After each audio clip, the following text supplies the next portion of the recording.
I keep saying that strength training is the one size fits all for fitness that we are not willing to talk about. That's true. Even if you do how much cardio, or how much yoga, or how much Pilates, or how much boxing, but many of us are malnourished today because the quality of food that we are consuming is not as good as it should be. So nutrition is a key component of a healthy lifestyle and a fit lifestyle. Walking for the longest time has been ranked the number one top form of fitness. If you go to Google, to Instagram, wherever people are searching today, wherever you search, what is the highest ranked fitness or highest ranked exercise? Walking. For years, walking has been at the top, even before strength training. And you wonder.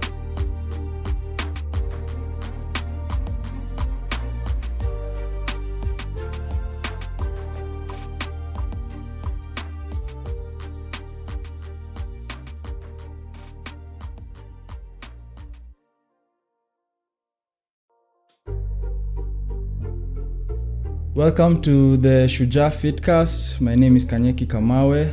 We are here again to have more conversations regarding fitness, trying to hopefully inspire you, hopefully give you more context, more understanding about a fitter and healthier life. Again, we're leaving the extreme methods out of the way, and hopefully the people we have discussions with can give you their perspective, can give you more knowledge about these things, because at the end of the day, fitness is not this mysterious thing that you ought to be scared of, and that's the premise behind this show. And we hope that with the conversations we'll have in studio, you'll be able to see that for yourself. At the same time, we also want to highlight our local fitness professionals who are doing this work on the ground of helping you get fitter, people who are able to communicate this message with you in a way that hopefully you'll relate to. We are so fortunate to have another guest in studio today. We have Stephanie Mwaura, aka Fitness by Stephanie. Yeah. Karibu sana. Thank you for having me. Yes. Excited to talk to you today because I know for a fact you have the experience, a lot more experience than some of the people who've been here so far. Definitely more than myself. But I also think that you are a great communicator when it comes to fitness matters. And I know we can get into so many conversations that will help people out there. Yeah. This show is about not just reps and sets. Yes. And strong. Yes. And I think you already know the assignment. Yes, I do. And so we'll get right into it. Yeah. Starting with introducing us to the work you do as a fitness coach, what you specialize in, what you're passionate about. Okay, my name is Stephanie Mwaura, and I am a fitness coach, full-time fitness coach. I like to add the word full-time because people think we do this as a side gig or as a hobby. It's not a hobby. It's not a side gig. It's a full-time thing that I have done for the last 13 years now. And I have been in the field in different areas. I started as a swimming coach.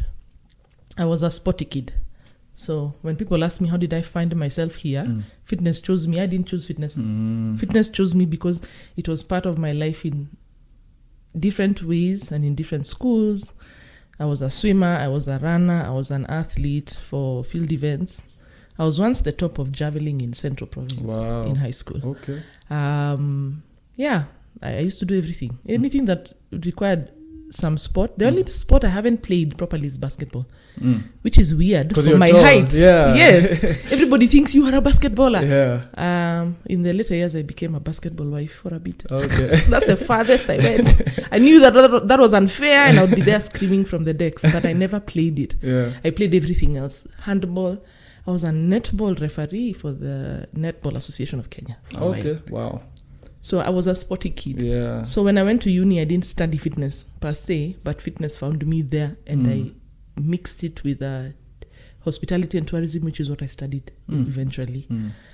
Then after that, I decided to take it a bit more seriously, and I went back to school, post-grad, and did a fitness coaching certificate. or diploma. Yeah. And as they say, the rest is history. Then I found myself here. I am passionate about training. I'm passionate about working with people to see how much fitness can do for their life. I know we, in the fitness industry, have made it look like fitness is everything and we spend the whole day in the gym.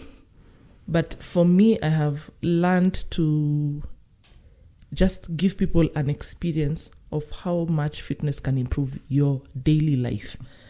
So I specialize with now I am specializing because it's taken a bit of time. I was doing everything. I did swimming, then I went into aerobics and dance. Then I was part of the Zumba revolution and the first group of Kenyan trainers who were certified here. And then I went into boot camps. Before boot camps became a thing, us guys were doing boot camps in the forest. And then we moved into personal training in different brands. And then I now niched out into pre and postpartum fitness. So I mainly train women. I don't have anything against the men. But the largest market in the fitness industry is the women. Yeah. So I train women now more than I do the men. And in pre and postpartum. So anybody who's about to have a baby or has had a baby. I also train ladies who would like to get strong and ladies who would like to rehabilitate an injured joint. Injury is quite common, especially with today's lifestyle. So I do a lot of rehabilitative training using strength training. So my methodology is strength training for all those groups. My prenatal moms do strength training and mobility. My postpartum moms do strength training and mobility. My rehab clients do strength training and mobility. And of course, my fat loss clients, strength training and mobility. So that's my premise. I am excited when a client shows up to a session. For me, that's it. Once they are here and we can do this, let's get this show on the road. I think that's what keeps me going. And that for me is exciting. Because they come and they whine the whole morning or the whole 45 minutes. Then the last 15 minutes, they're like, oh, I feel so glad I came. I'm like, after complaining for 45 minutes. So I am really passionate about just showing people what this thing called fitness can do for your life. Yeah. It's funny. I feel like the first 10 minutes of my workout is always the hardest. Always. Yeah. Always.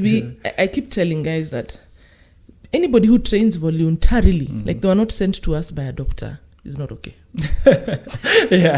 We are mad. We are mad because we do it, we struggle, we complain, we contemplate, we ask ourselves. Somebody actually asked me once, a client, but those other fat people out there are so happy. Why am I training and people are out there happy living life? And I'm like, but you're here, you brought yourself, let's get through it. One exercise at a time. So I think we are crazy because we still come back knowing how hard it will be the first few minutes. But I think we keep coming back because of how it makes us feel. And if you spent an hour training, you know the benefit for the next 23 hours. Exactly, yeah. So if it's for the 23 hours, I'm willing to put in the 1 hour. So, And it's interesting that you also mentioned about strength and mobility. I find that, or I've learned that a lot of the injuries we get day to day is not because life is dangerous. It's because there was weakness somewhere. And that's, you can talk more about that, I'm Even sure. pain. We've always talked about, because most of us come to the gym because of a pain point. A pain point that could be physical, could be emotional, it could be societal. Let me give an example of each. A physical pain point is your back is hurting. That's a common one across board, men and women. An emotional pain point is you had a significant other who no longer feels attracted to you because your weight changed or your physique changed, or your family is talking about your weight suddenly and how you look, and that for you gets to you emotionally and you now need to work on it. A societal pain point is you're rising up the economic ladder or the corporate ladder, you need to look the part. That's the one that brings the men to the gym. The women, by the time they're getting there, the moment they start eyeing that corporate ladder, they start working on themselves first. Long game. Yes, they play the long game. They're like, in the next 10 years, I want to be CEO of this company. So I start working out now to look CEO when I get to that interview. For the men, They are told, we are thinking of you for this position. The guy starts golfing, he starts running, he starts boot camping, he starts calling Steph. Steph is my cousin, but I have a position I want to interview for in January. So they start it's so bad because I can see someone. You right can now see in my it. head, yeah. Yes. So those are the pain points that we have. And these pain points can be dealt with proper structured fitness. Muscles that ache are muscles that are weak. Whether people like that or not. We are losing muscle mass as we get older. So if you're not building or maintaining what you currently have, then in the long term, that will affect your lifestyle and the quality of life that you're living. And then most of us just don't move enough. Our movement has significantly reduced because of development and because of conveniences.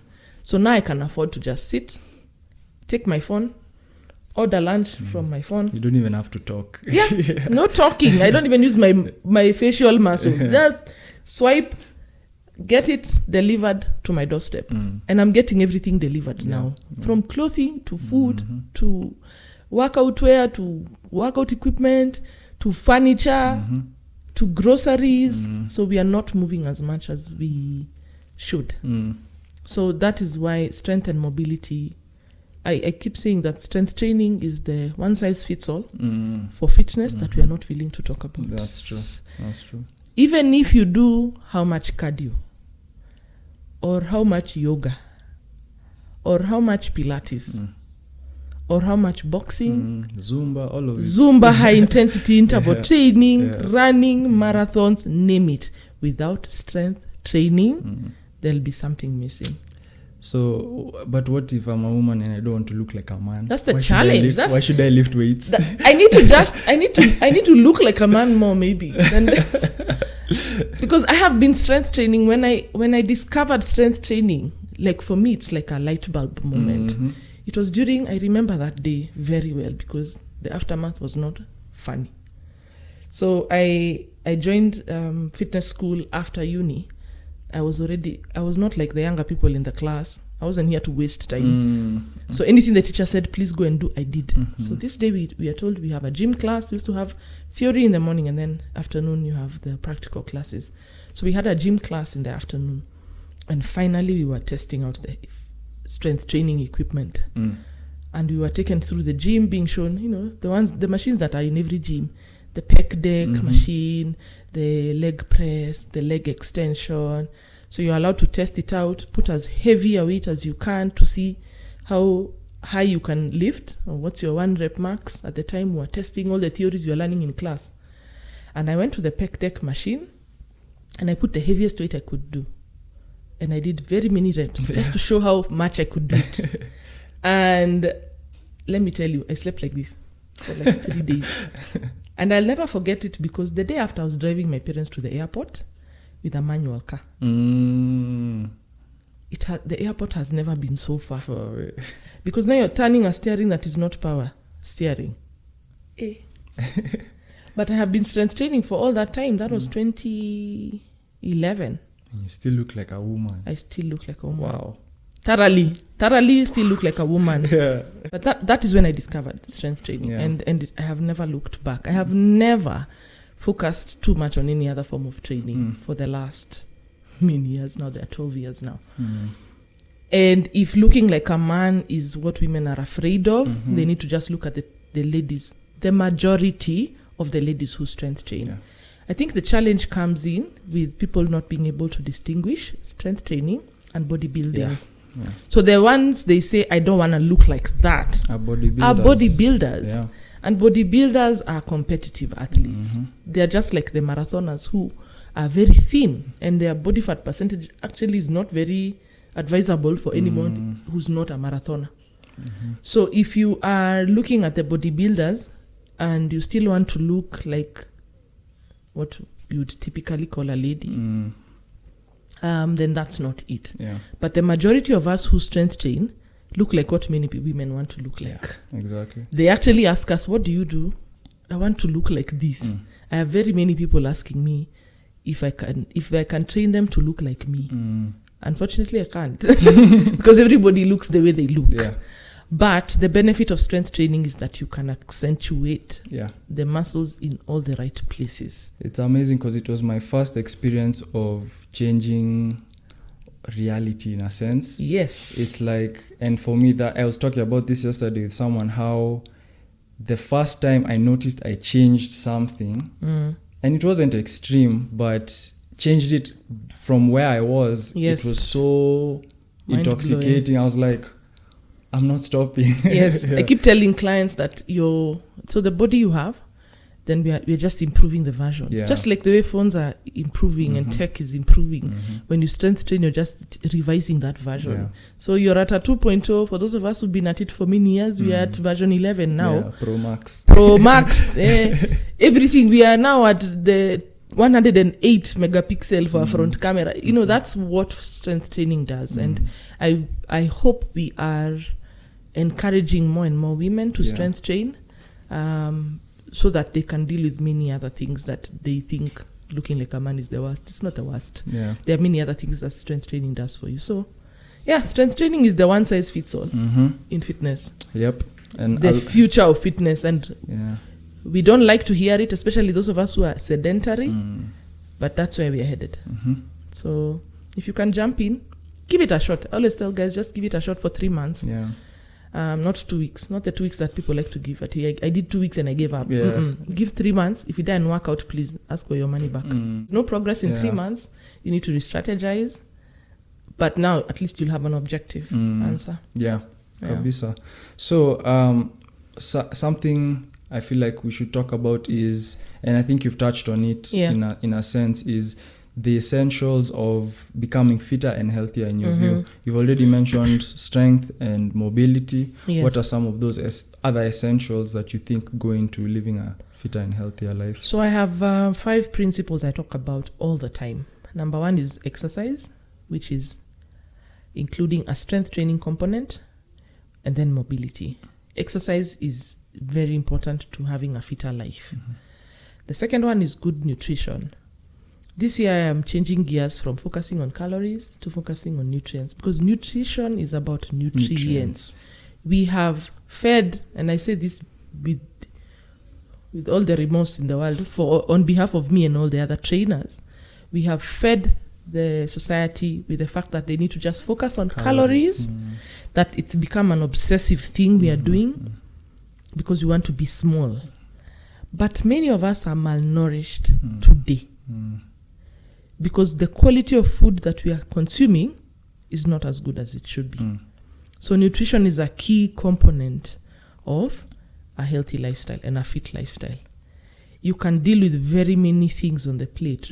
Research is showing us now that up to 90% of lifestyle and some communicable and a lot of non-communicable diseases can be reversed or healed using nutrition. And they say food heals. That's it. That's the statement. Food heals. So if you can improve your nutrition, you can eat as many varieties of food, not this staple Kenyan diet. Yeah. Of Mondays. What do you eat on Monday? Spaghetti. Tuesday chapati. Wednesday chips. Thursday rice and beans. Friday ugali, skuma, matumbo. Saturday nyam chom. Beer. Yes. Lazima. Sunday we go out and we eat whatever we find Pizza, out there. Exactly. Deal with the hangover. That's the standard Kenyan food. Yeah. So we are not eating as much as we have available here.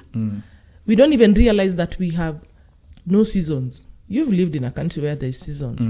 So if you didn't eat this butternuts this season, you can't find them next time. And if you find something out of season, it doesn't taste like anything. Exactly. It's cardboard. Thank you. Yeah. So here we have some of these things that are not seasonal because we live in a country that has perfect temperature to grow everything all year round. Of course, we have other things that are seasonal, like the mangoes are in season now.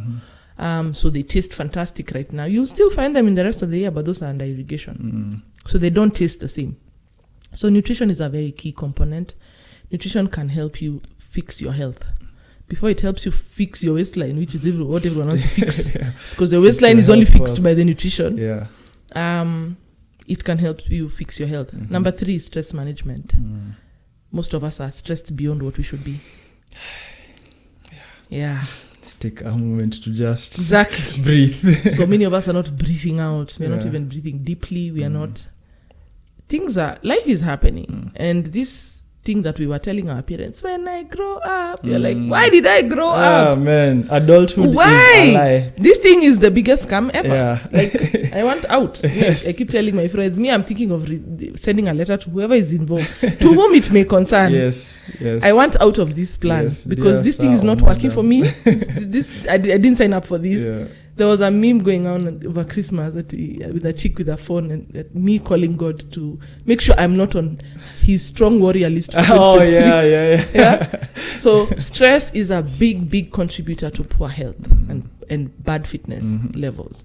And if you're stressed, you will tend to be overweight because stress increases fat storage. That's how the body copes with it. So whatever you're eating, it's hoarding, not expending energy because it's not doesn't feel safe for you to your body is thrive. like trying to gear up for winter or like war or something. Yeah. Exactly. For war. Because your body's things are not I'll find the anatomical word, but they are not where they should be. So they are trying to maintain normal levels. Homeostasis, maybe? Homeostasis, that's the word. So that stress creates some kind of unsafe environment. Your body holds fat. So it plays a part on your fitness. The fourth one is sleep. This generation ain't sleeping. Sleep is for the weak. Imagine. Yeah? We are staying up all night, Netflixing and chilling, or going out, or chatting online. We are scrolling incessantly. Then we are waking up early because dreaming is a trend, and 5 a.m. seems to be the best hour. And we don't take naps nowadays because who takes naps? The kids take naps. I was in a high school where for Form 1 and 2 where Sunday naps were compulsory. Wow. Imagine. Okay. So after lunch, you would have a 2-hour siesta between 2 and 4. That's so progressive. So you had to put on your night dress. Oh, wow. So change from your uniform. Mandated. Yes. Change from your uniform, get into your night dress, put on your headscarf, because women sleep with a headscarf or a bonnet today. Get into your bed and sleep. Wow. And if you don't sleep, just lie in the bed. Some people would skive. That's the time they want to see their boyfriends. And you would be punished. Wow. You'd be punished for not sleeping. I wish I had that rule right now. You know, it's so interesting. I was thinking about this the other day. Yeah. You know, when you're in school, you're in class, and you're making noise, and there's these teachers who would be so fed up with you, and they say, if you have nothing to do, just sleep. Exactly. And you look at it like, why would I waste my time sleeping? Yeah. So now it's this scarce resource that we have very poor sleep patterns now. So sleep contributes to how much stress your body feels. Because when you are sleeping is when you rejuvenate, recover from whatever went on through the day. If you're working out, sleep is your best friend, especially if you're strength training. Yes. I keep telling people, you guys say you don't look like men. I wish you knew how much those men sleep. Yeah. Bodybuilders don't play with sleep because during sleep is when their muscles repair and recover so that they can go back to the gym. And then there is movement. And this movement does not mean exercise. Exercise is structured movement. Movement is going up and down the hallway in the office, going down the stairs, up the stairs, taking a walk instead of taking a boda. Yeah, playing with your child instead of sending them out with a nanny. Okay, carrying your groceries instead of pushing them in a trolley. This thing. There's something that asks me in a mall. Is this Kenyans who are pushing trolleys with 2 packets of milk and 1 loaf of bread? Because you ain't buying a shopping bag. Yeah. You have shopping bags in the boot, so you won't carry your stuff. So you push a trolley. Why are you pushing a trolley? Yes, that's one thing. I saw somebody with 2 packets of milk and 1 loaf of bread. You have denied yourself a very free strength training exercise called farmer's carry. Carry your shopping. That will play such a huge part. That's one of the reasons why our parents are the way they are now. Yeah, it was just part of They didn't have the luxury of that trolley. Those trolleys could not get out of the supermarket because who's going to get them from the parking? Yeah. They didn't have the luxury of a boda will carry me from the shopping center to my house. They had to carry their shopping. So they'd carry it on their backs. They'd devise how to pack things. These days we just pack anyhow. You should pack your sugar on one side and your flour on one side, because if you put it all in one bag, it becomes too heavy. Balance it out. Carry your shopping. It's funny, that mentality is interesting also, because when people see 5 kgs in this form, this is scary. What? But 5 kgs we carry 5 kgs. Yeah. So many ways. Very many ways. Yeah. But even children. Yeah. I keep telling people, if you've never dropped your toddler or your child, why are you dropping a weight like you're being paid to do that? And this thing of buying dumbbells that have nice fancy colors, those things are light. We have capacity to carry a lot more weight. So carry your shopping. It's very small things. Go and be helpful when you go to Shags. Don't be that Nairobi person who sits and just watches people carrying kuni. Oh my God. Girl Toto. Oh, baby girl. Baby girl will not lift a finger. But those things play such a huge part in your fitness without you realizing it. And the more you exercise, the easier they become. Yeah. I'm that helpful person in Shags. I will carry a sack of potatoes very easily without feeling like I'll strain my back. What is this thing that now suddenly, at our age, those of us who are in their 30s, we can't carry a sack of warus because you strain your back? When I remember my parents farming in Shags, when we would go to harvest, those things would be packed and they'd be part of the people ferrying things from the shamba to the granary. That's not us. As we are hiring 15 workers to do that work, you've denied yourself a workout. Yeah. So movement is very crucial. Walking, taking a stroll, going for a swim, meeting up with friends to take a walk or a ride in Karura. It doesn't have to be always drinks and nyama. Kenya is an alcoholic society and we don't like to accept that. It really is. We only socialize around alcohol. And I'm very intentional with my friends. Sawa, we can have the alcohol, but after we've done something. Let's first socialize. Either we go for a picnic, we go for a walk. I do a lot of walks with friends. Let's meet for a walk. That's what we do. Let's go for bowling. Let's do errands. What are you doing, Kesho? I have some errands to run in town at 20. So park the car somewhere or take a cab, then go and walk. Do your errands on your feet. It's funny. I watched a video you did recently with Kit Kiarie. Yes. And you are talking about how the people around you have to deal with your new lifestyle. Yes. And I feel like in a way, embracing fitness as a lifestyle, it has the potential to push certain people away. Because like you're saying, inviting someone for a walk and they want to go for drinks, it's like, what are these muzungu things you want us to go do? But who have you become? Yeah. But you can start with those who are in the right, or you guys, you get each other. Or lose some friends. Exactly. Sorry to say. That's me. I'm on the lose friends part. And not that we have many, because now as we are getting older, we are realizing, we didn't even have as many friends as we thought. Many were acquaintances. Yes. But if you have friends who are like you guys are actually thinking on the right, on the same page. I mean, for me, it is so much fun to meet my friends for bowling. We might have the drinks. We might. And we probably can order them. We can even afford to. Now we are even older, we have money. We can afford to order those drinks. But the way we will bond over bowling is not the way we will bond around a table with drinks. Yeah. So take those meaningful relationships, even with your family. I'm very intentional about taking my kids out to an open space to run. Yeah. And when they're running, I'm chasing. Cardio, right? Yeah, because who don't hit that. Don't come back here. Let's run this way. Let's go this way. That, like that. And when you start doing activities like those, you naturally tend to carry even healthier snacks. You won't carry fries every time to the forest. You'll be like, this is not a good idea. After running all that work, let me carry some oats or some granola or some yogurt or actual protein, chicken, some chicken. So try and find ways to socialize that is not alcohol anymore. Yeah, so I think I've mentioned them. Exercise, nutrition, sleep, stress management, and movement. If you can fix those things, you'll have fixed so much. Yeah. You'll have fixed your health without even thinking about it too hard and waiting for a doctor to tell you, you're going to die. Why waiting to be told you're gonna die?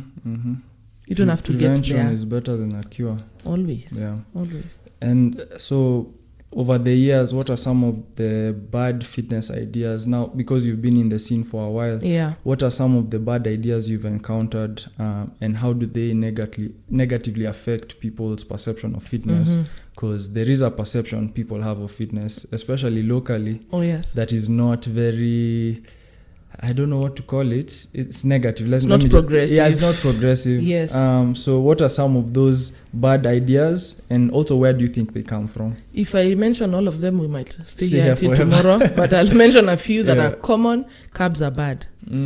That's one of the biggest ones. Hey. Every time I'm at a function or at a social gathering, and there are people who know me, I have so many people who wait for me to serve food. Then they see... So that they see what is the marking scheme we are working with. Yes, and I'm like, leave me alone. Yeah. I have so many people who've asked me, you eat chapos. I have a reel on chapos. It doesn't even have... The reel is not even about the chapatis. Yes. I think you've seen it on my Instagram. Yeah. Two of my best performing reels on Instagram. The first one is about potatoes. It's a potato recipe. I'm Kikuyu. Warus. Warus unite the world. Not even Kikuyus. They unite the world. Yeah. So there's a potato recipe, and then the other one is where I'm talking about there's no good food and bad food. Where you're making the chapatis. And I'm making chapatis. Those are my best performing reels. Yet these are the same people who are saying carbs are bad. Yeah. So we have been cheated that carbs are bad. I think it's just the challenge that was there, that was being addressed there, which was obesity. And obesity is bad. It is a very big health risk. Yeah. It puts your body at risk for many other things. So I think the way it was being addressed at the time was very hard. Like, we must tell them this, otherwise they won't. It was very strict. Without even sharing the background information. So we didn't help people understand. We just shoved it down their throats. That carbs are bad. You eat many carbs, you become obese. So now people think carbs make us obese, whilst overeating is what makes us obese. So even if you overeat your njahe, you'll become obese. If you overeat your ndomas and your sweet potatoes, you will become obese. So carbs are bad is one of the most common. And especially in the market that I train women, women are afraid of carbs. Thoroughly afraid of carbs. Okay, it's a given. We store more fat, and we should store more fat than men. That's how our bodies thrive better. But this thing of being afraid of it to the level that we are eating food that has no carbohydrates, that's dangerous. Your body needs carbohydrates. It's the first and most important source of energy. So you need the carbohydrates. So that's the first one. The second one is Hi there. So I know the fitness journey can be a bit daunting, and it's for this reason that I wrote my ebook, The Basics to a Better Body.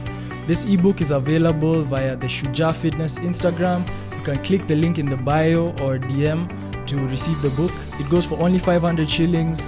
It's a quick, simple, easy way to begin your fitness journey. Fitness has a lot of times been inundated with too much information and a lot of misleading information at that.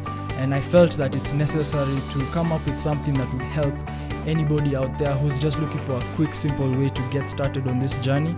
So I hope it helps you out. Just wanted to let you know that that's available. Again, go to the Shujaa Fitness Instagram, click the link in the bio or DM to receive the book, The Basics to a Better Body.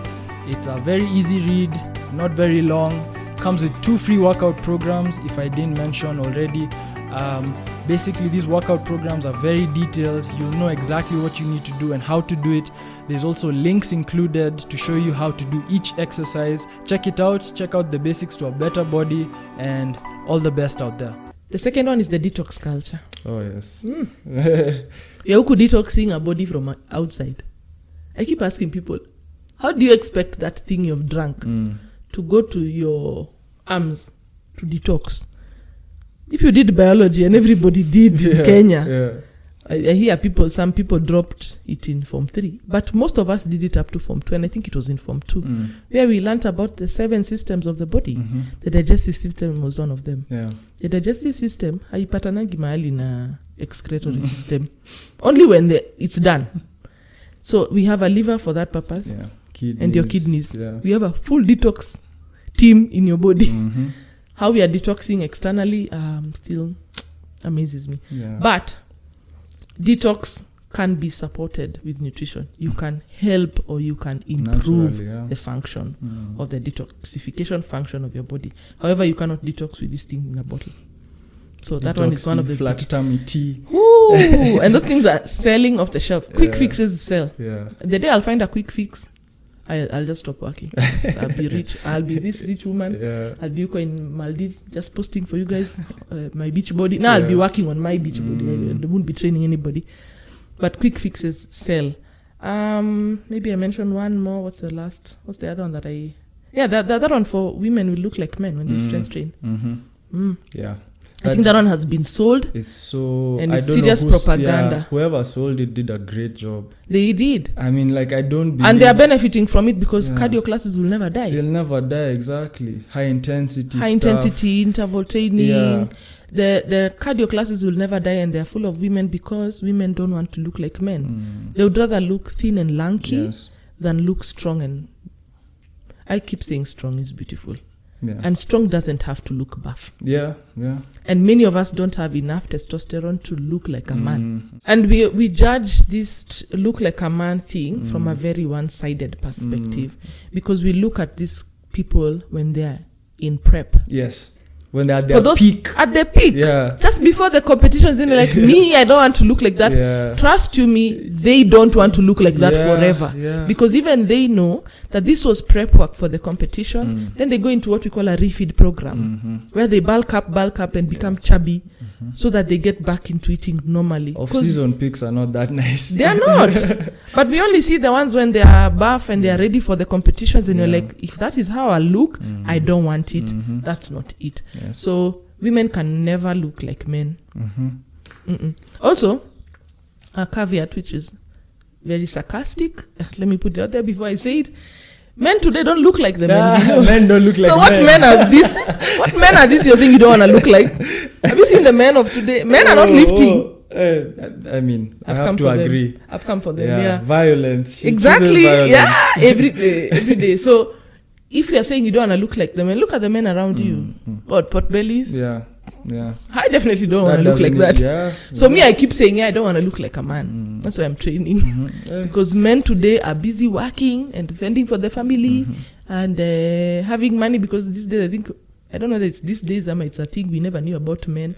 Men have prioritized money over everything. Man, that's a whole other podcast. Yes. That I would love to go into, because that is so true. Yes. Yeah. So men are busy working, they're stressed, they're busy networking.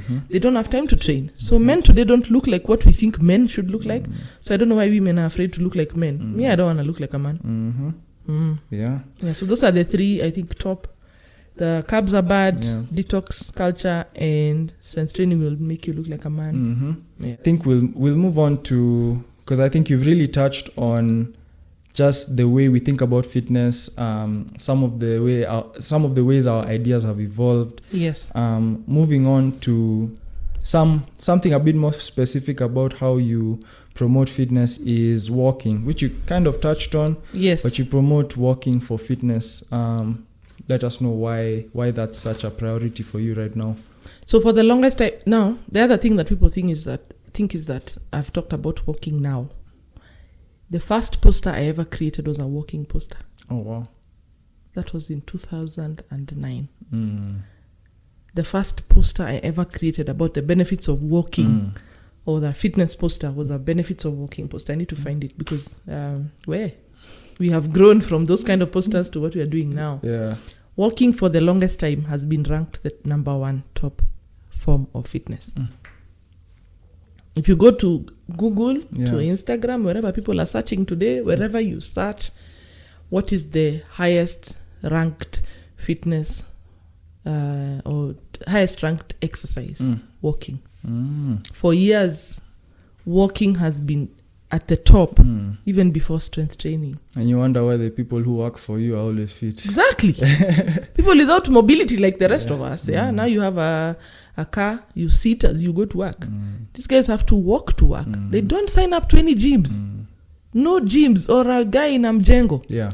He combines walking with to strength. Work with strength. Yeah. Then you look at this guy, you're like, guy has a six-pack. Crazy. Your farmhand has a six-pack. Yeah. He has never done a crunch to save his life.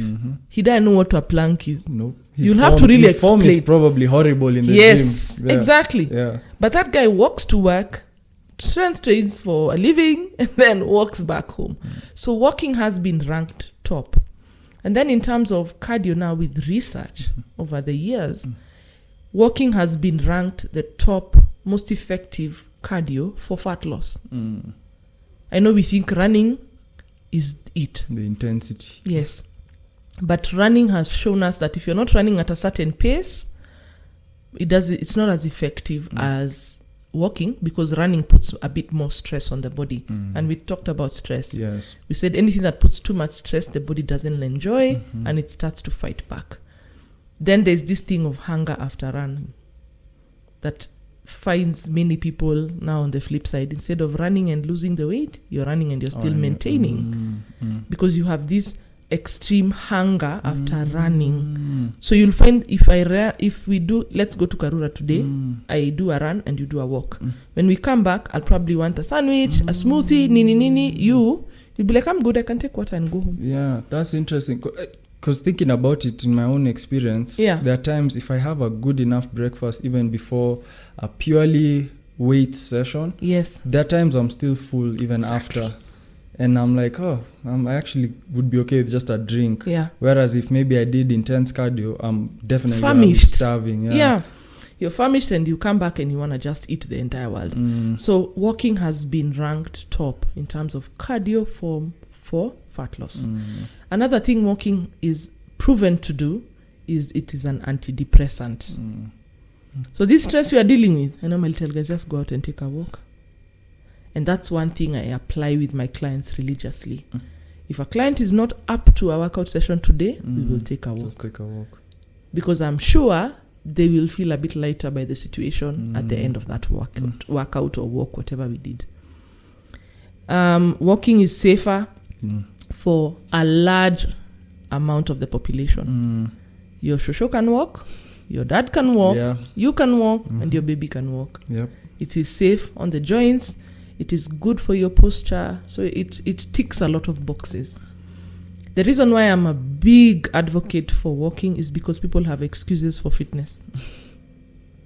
Yeah. So walking for me is the bare minimum. And it is something you should do whether you're training or not. Walking is something we should all do. Just the way you wake up and brush our teeth, wash your face, brush your teeth, things your parents taught you to do now, you do it like clockwork without thinking about it. That's how we should view walking.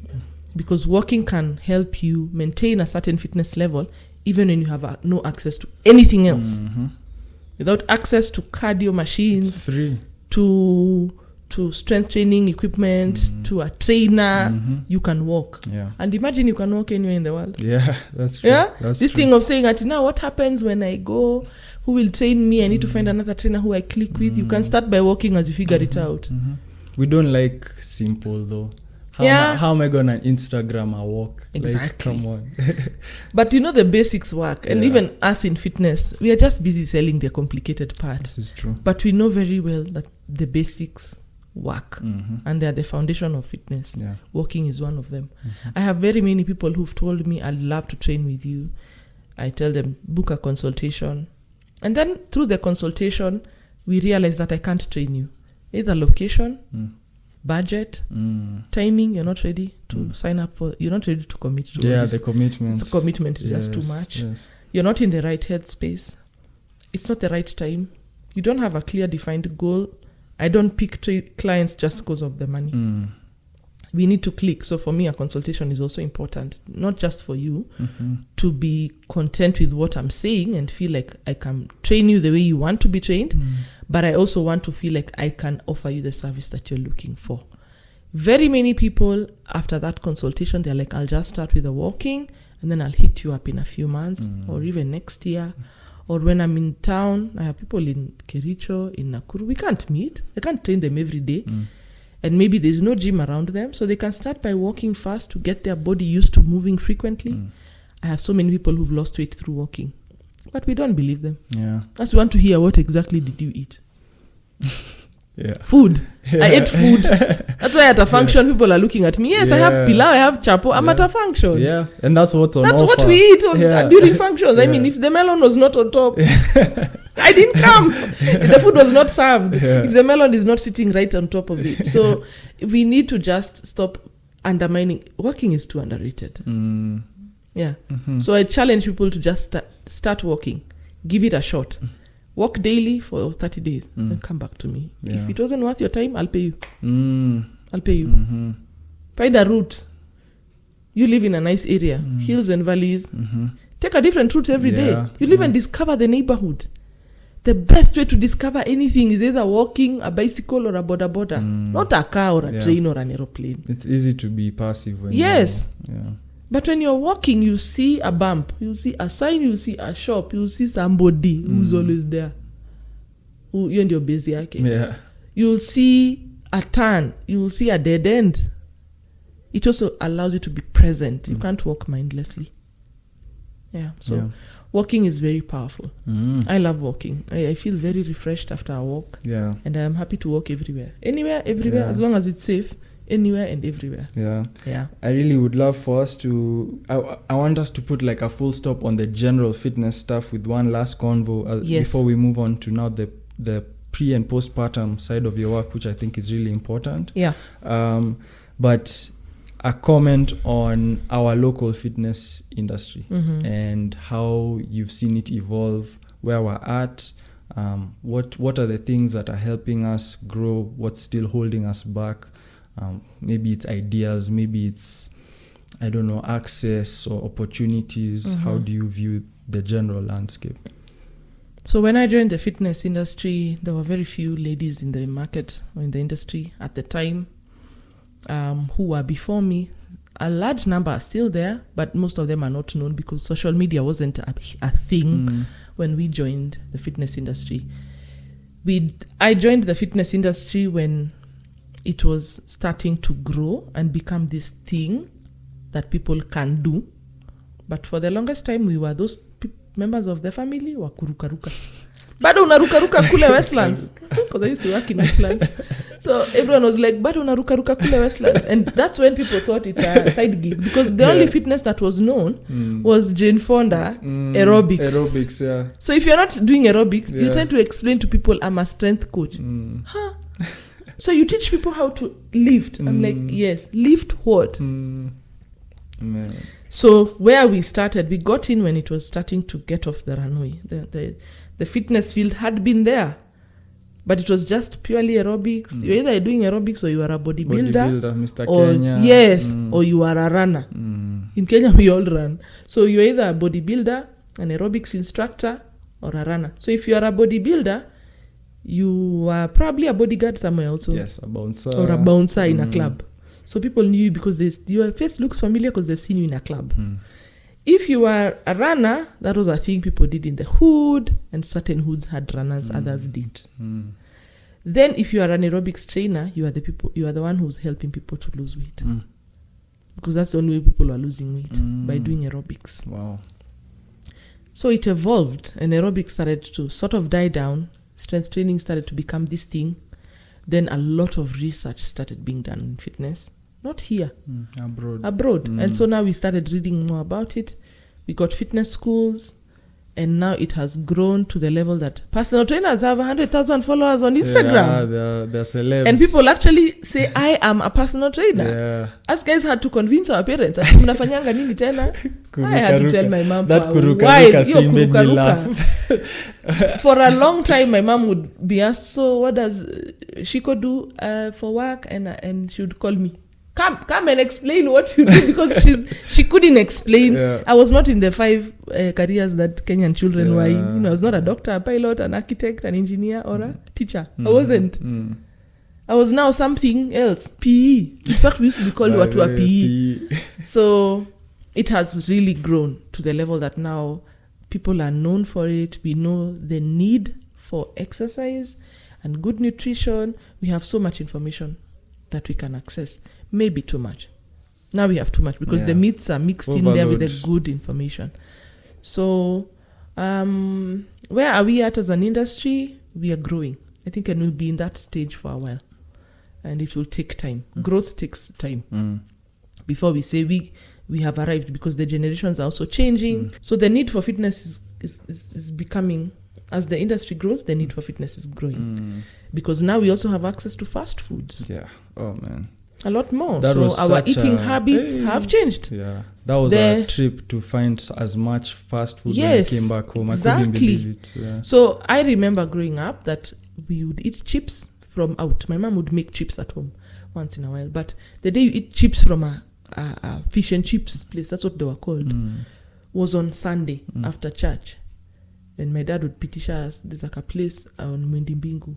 That place didn't even have benches. You stand, you buy your fries and go. So we buy the fries and then we'd go to Central Park, sit, eat and play. So it was a treat. Chips were a treat. So was ice cream and cakes and cookies. Yeah, and now it's just... Now we eat cake every day. Like, what are we celebrating? Somebody told me they're celebrating life. I'm like, they got me, but no, I'm not boarding that one. Cakes are celebratory, but why are we eating cake every morning? So generations have changed. Access to conveniences and very processed items. I mean, we're also having a lot more traffic, so our cook time has gone down. So now we are cooking what's quick. So if you didn't meal prep, which many of us don't do, your cooking time needs to be compressed. That's why we're eating the spaghettis and the white rice and the very white ugali, because it cooks quickly and you finish. Or we are outsourcing the service of cooking. I prepare the kibanda, I buy ugali for 10 bob, skuma for 20 and nyama. I don't need to do it. So things have changed. So the need for fitness is growing just as the industry is growing. What can we do better? We can work more together. Amen. Because we are all driving this agenda forward. This thing of assuming that trainers are competing against each other. I don't know where. I keep telling guys in the generation that are trainers now, the ones who are younger than us, I'm like, where did you guys get this? What is this that you tell a client I can train you for cheaper? Hey, undercutting. What? That is nonsense. Yeah. Or looking at a trainer and deciding they are a certain way and you'll never interact with them. So there's this stinking attitude in the gym space. That's why personal trainers are thriving. Because the attitude in the gym space is, if I have paid gym membership and I want assistance in a machine, I have to pay for PT. Excuse me? Yeah. When I was working in Westlands, Kirukaruka huko, I was paid a salary to be on the gym floor. Yes. So I owed every client who was a member attention during the hour they were there. I was there to assist them. I was there to answer questions. I was there to write programs. Yeah. I'm telling you, we wrote programs. We had a shelf like this. Wow, okay. So where I would put programs. So based on the year you joined, 2009, they're here. Yeah. Alphabetically arranged. What? I've never heard about this. Yeah. Yes, you had to write a program for each client. So you find out their goals. Of course, most programs looked the same because the repertoire for exercises is similar. A squat is just a squat.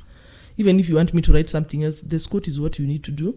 I'll put the squat. So we had programs. You would write for a client. You ask them, how many times do you want to come? Monday through Friday. So you write Monday, Tuesday, Wednesday, Thursday, Friday. So if you're not at work, they're not guessing. They come and ask, please give me my program. Yeah.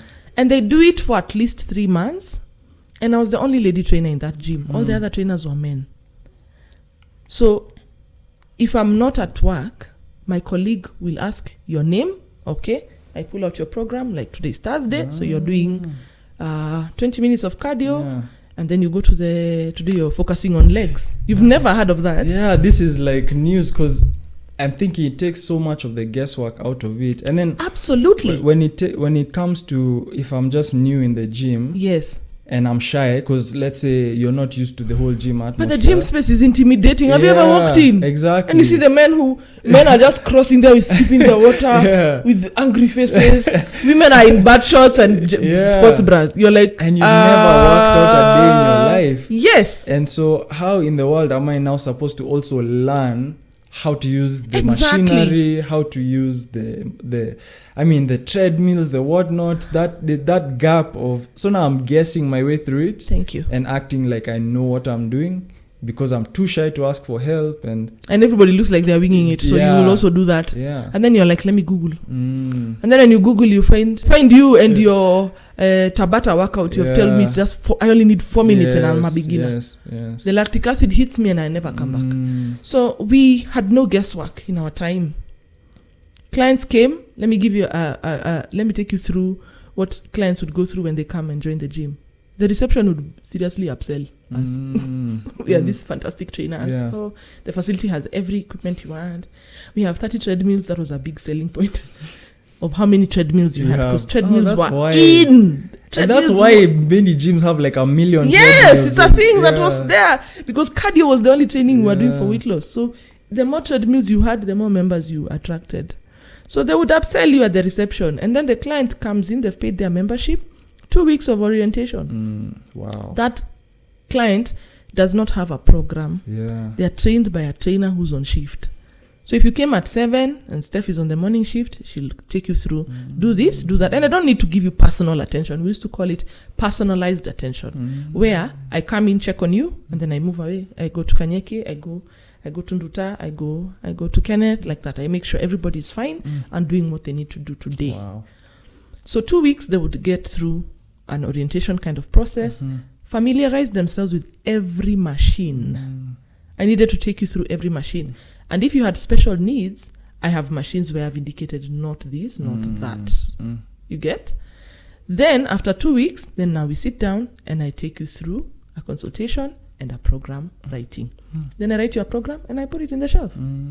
So when you come tomorrow and I'm on night shift and you came at 5, Peter, who was one of my colleagues, would take out your program and tell you this is what you're doing today.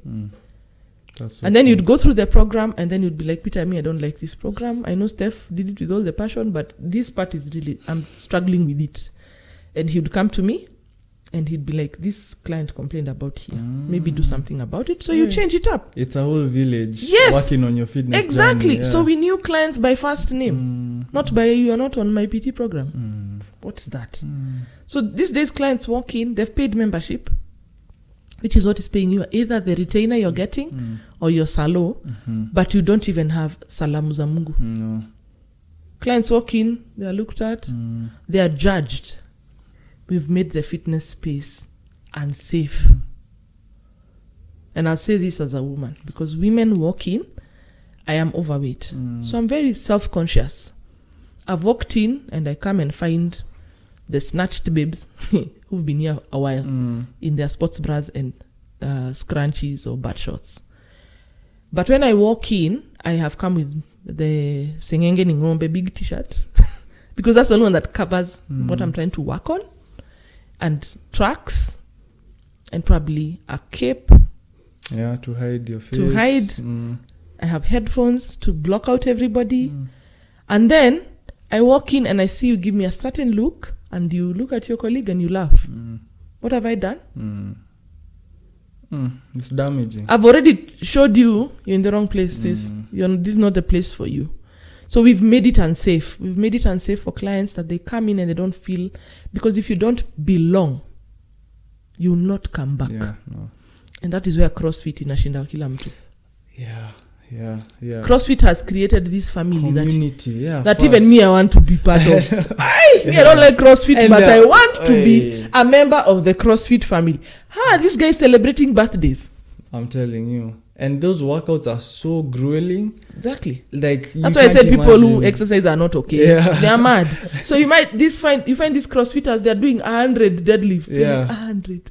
But after that, they're asking who's going for coffee. Because they came in at whatever level they are, at whatever body size they were, at whatever knowledge point they were accepted, they were embraced, they were taught the ropes, and now they are part of the family. Yeah. But these commercial gyms, a client can be using the machine the wrong way, and you're just seated there. Just watching. Yeah. Until your manager says, can you get up and help? And one of the things I did when I joined the gym space is introduce myself to all the clients, because I was the new one here. So I'd go and say hi, and they're like, you new here? I'm like, yes, my name is. If you need any help, please let me know. And we weren't allowed to do personal training during your shift hours. Okay. So maybe that's something that has changed because these days we have a more personal The training focus. The whole format seems to have changed completely. Yes. Yeah. So you couldn't do personal training during your shift hours. So you are there so that you can help the clients who are training. So you say hi, find out how often do you come. So with time you get comfortable with these people, and I would ask, have you achieved the goals you came to achieve? How long have you been in this gym? Then somebody's like, I haven't. And I'm like, we need to sit down. Let's talk about this. Why haven't you achieved? How often are you coming? What's the intensity? I remember one lady who's now my friend. The day I talked to her that day, she was so offended. She actually went to the reception and said she wants to know which shift I am in for the week so that she didn't come during my shift. She was strolling on the treadmill. So I asked her why she's training, and she told me she has high blood pressure, and the doctor said she needs to up her cardio because now she's borderline very high hypertensive, and that's dangerous. So she needed to take the intensity kidogo up. So one day I told her, let me help you. Let's do some interval training on the treadmill. And I think she got too exhausted and she didn't like it. So she went and reported at the reception and said she doesn't want to be there. Steph is pushing me. Steph is too tough. Women trainers are said to be tougher than the men. Oh, interesting. Okay. Yeah. Many women trainers are tougher than the men. And maybe it's the approach, it's the method we use. Yeah. Because we don't shout down clients, which some men do. I'm not saying all trainers are like that, all male trainers, but we have a number of male trainers who shout down clients. Yeah. Women won't do that. I mean, that's not how we roll. Most of us will ease into it and explain. I'll explain so that you understand. And if you don't, I'll take you through. I'll keep pushing until we are at the same page. So she said that she didn't want to be coming during my shift. And then she came back after a few days, found me. And she's like, let's go, but we must agree. You don't push me beyond what I'm able to do. I told her, yeah, you must also talk to me. Tell me what you're feeling, especially for you who's hypertensive. I need to also, I am also building off what you're feeling. So tell me how you're feeling as we take the speed up, the incline up, and then let's see how the progress comes. And with time, her BP was able to stabilize. And she now, when I left the facility, looked for me for personal training. So if we created a space that trainers are together to ensure clients achieve results, the industry will move far. This assumption that we are competing. Do you know, even if you're a pre and postpartum trainer like me, you can't train all the pregnant women in Nairobi. This is true. There are so many. Yeah. And even if I give you my program, you will execute it the Kanyeki way, not my way. Yeah. I'll give you all the materials. I'll tell you, do this. I'll tell you, say hi this way. It will never come out my way. It will be your way. So that is something I wish we could do a bit more in the industry. The other thing is, let's stop with this jargon, and we are overcomplicating. Optimal workouts. Glutes, gym, metabolic conditioning. Clients are like, what the hell are you talking about? Just simplify the thing. The simpler it is, the more uptake we'll get. And then stop making it about you. You've already arrived. You've arrived. So why are we seeing your six-pack? Trainers don't have clothes on social media. What's going on? Yeah. You almost think that that's the standard to show that you're a personal trainer. Ni watoto wa 90s. I know. I apologize. Hey, you guys, the men are shirtless. The women have bad shorts and sports bras. Me, I know a sports bra is an undergarment. It is worn underneath a vest or a top. This is how I dress to work. The pressure is real. And I will say, when I first started my journey, I had a few shirtless videos, but it reached a point where I'm like, you're content. That's honestly, you're behaving like mtu hana content. Because and I can wear a trench coat and have the best content. This is true. I know people want to see that trainers look the part. Fit, and it's an important part because you also must practice what you preach, but we also must realize that we are a representation of the human race. Different bodies, shapes, and sizes. This is true. And we should not use what we've achieved to intimidate other people. Because that's what it does. It just intimidates. It doesn't do what we think it's going to do. Yes. Yeah. And for those of us who are stereotyped, I'm more curvy than what trainers should look like, according to some people. So they walk into the gym and like, you're the trainer. Okay. You train and you look like this. Yes, I do, because my genetics are a certain way. But this thing of putting the naked pics on fitness pages, and those pages have a lot of following. Yeah. It's a bad cycle, because that's what gets the most People attention. we like that kind of content. Yeah. We like those very intense cardio workouts that people are throwing up in the gym. What the heck are you throwing? Me, those things get to my head. Yeah. So we've forgotten about who it's about. Yes. It's about the client. Yeah. You're the one who went to school for this thing. Imagine if you went to a doctor and you're sick, because you don't go to see them just to say hi. You go and you're very sick and you tell them, okay, this is what I'm feeling. The guy starts telling you, let me tell you about me. Mimi jana, you start telling him I have a headache, then he'll come na mimi leo asubuhi. You'll be like, excuse me, doctor. Do you know the last time I had a headache? Why? It was a long time ago. Hey, I don't get headaches. Me, I don't get headaches like you. Why are you getting headaches? The guy has judged you like this is not a safe space. Why are we doing that to our clients? The place they have found us, which is the gym space, the fitness space, the outdoor spaces, whatever we have, personal training sessions, that is where they come to get help. You cannot turn away somebody who's come to get help by proving how good you are. That's true. So that is one thing I wish we could learn.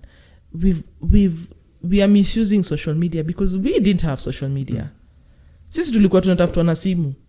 If somebody doesn't have my number, like that lady went to find my number at the gym I used to work and asked them, do you have Steph's number? I need to find her. And I think it was like, how many years was it? 5 years after I had left is when she called me and said, I don't know whether you remember me, but I used to come to this gym. I got your number from, and I was like, what? And thank God I haven't changed my number. Yeah. So if you change your number, that's it. People can't find you. But you guys can be found at the click of a button. If I Google your name, I'll find all your pages. LinkedIn, Twitter, TikTok, Instagram, Facebook, WhatsApp. I'll find you. And even if I don't find you, I'll even find a picture. I'll be like, hata ni huyu. So instead of using that social media to share the things that your clients, if they allow you to share, have achieved, the things that you've benefited from. I've had children, so pre and postpartum is close to me because I've walked that journey. If we could share that, we would be so far. Let's forget about the shirtless photos. It's a whole mindset shift that needs to be now focused on, because we're always preaching about mindset in regards to but we are not changing ours. So thank you for listening to the Shujaa Fitcast. For more information and business inquiries, email us at shujaafitnesswarrior@gmail.com. Follow us on social media at Shujaa_fitness on Instagram, at Shujaa Fitness on Facebook and TikTok, and subscribe to our channel at Shujaa Fitness on YouTube. For audio versions of this podcast, check us out on Spotify, Boomplay, and Apple Podcasts. This show was recorded and produced at the Represented Studio in Nairobi, Kenya. Special thanks to Lucid for the background music.